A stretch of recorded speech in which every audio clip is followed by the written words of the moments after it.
Hello there everyone and welcome to Monster Hunter 3 Ultimate for Beginners. My name is David and today we're going to be covering the Switch Axe. The Switch Axe offers the player the ability to meet a wide variety of challenges through the use of its morph mode, and when the two modes are used in unison with one another, the weapon has some of the best on-the-spot versatility in the entire game. This flexibility makes the Switch Axe a great weapon for any player who prefers to adapt to their current situation rather than work around their own weapons constraints in order to be successful. The Switch Axe's key components are in its files as well as its morph mode mechanic that allows the player to go from axe to sword mode and vice versa. To summarize both modes very briefly, axe mode offers much more range and mobility than sword mode, but the sword component offers a much more reliable sense of damage output. Now the preferences for how the player utilizes both modes is completely up to them, as you cannot really go wrong with whatever you do as long as you go in and out of both at some point.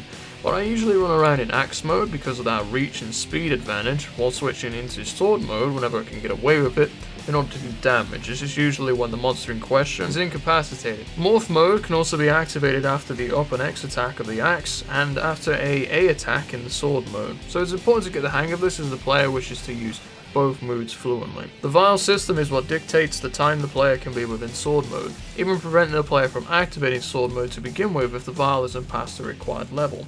However, the vial will recharge over time on its own, or whenever the player manually reloads the weapon, so it's not too much of an issue. Vials also given an effect while the Switch Axe is within sword mode. Each Switch Axe has one vial type, and it can either be a power, element, dragon, poison, paralysis, or exhaust vial. The most common and arguably most useful vial all around is known as the power vial. This is because it boosts the raw power of the weapon whilst it is within sword mode, which further increases the damage potential of the weapon, which is in itself already quite high.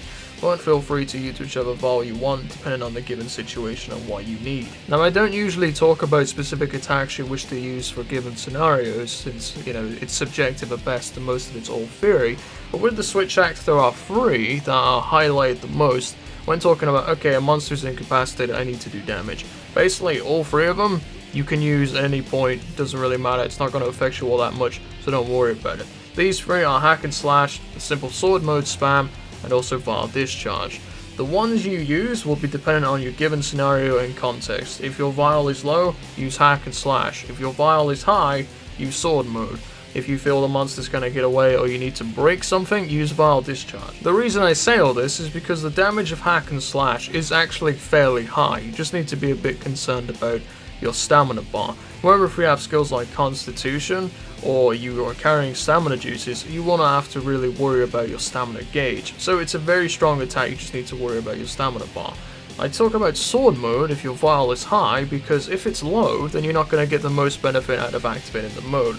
You could be hitting a monster while they're incapacitated, and all of a sudden you run out of your gauge, and you're back in axe mode again. So you've kind of wasted time being in sword mode, whereas you could have just done hack and slash instead. Finally, while the initial damage of vial discharge is actually very high, the cooldown period when you can use the weapon again actually makes the damage over time lower than hack and slash or simple sword spam. Basically, if you could attack the target in the time it takes for the cooldown to wear off, you're better off using either the simple sword spam or hack and slash.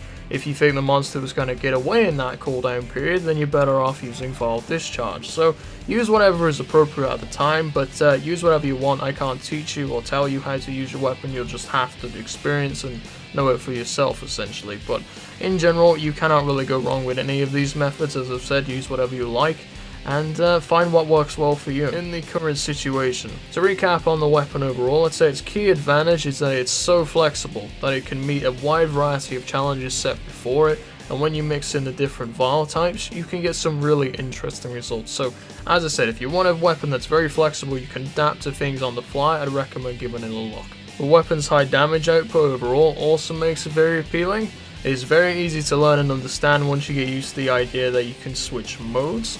It has the highest weapons reach available in the game, talking about Blade Masters of course, so that's also very useful. The sword mode has built-in ESP, so you will not be bouncing, and overall the weapon retains its sharpness very well, because it's generally slower. That's basically the reason why. However, of course, if you're going to be spamming vial discharge, you're going to be in the red fairly quickly, so just be a bit careful about that. The weapon's mobility can be a bit of an issue at times. You may need some skills to help alleviate this, because in general the weapon moves fairly slow overall. The weapon also has no block, and as a result of the multi-weapon mechanic, it may require a bit of practice to get down fully, but when you do, it becomes pretty mechanical and fairly simple after that, so just be a bit careful of that. As for the skills I'd like to recommend with a weapon, as you can see, they're all fairly generic as far as Blade Master skills go, but the 3 skills I wish to highlight the most are at the top. The first is Constitution, that's for players who wish to use the hack and slash mode a lot.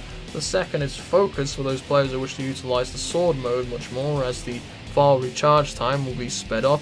And finally, Evade Distance is nice to help alleviate the slow movement speed of the weapon, as you will be spending a lot of time with the weapon drawn overall. But that about wraps this episode up of Monster Hunter 3 Ultimate for Beginners, ladies and gents, so hopefully you got something useful out of this video. Hopefully you go out there and try the switch axe and see what you think about it, and ultimately try and have some fun with it. So that's about it for this video, ladies and gents. Have a great day.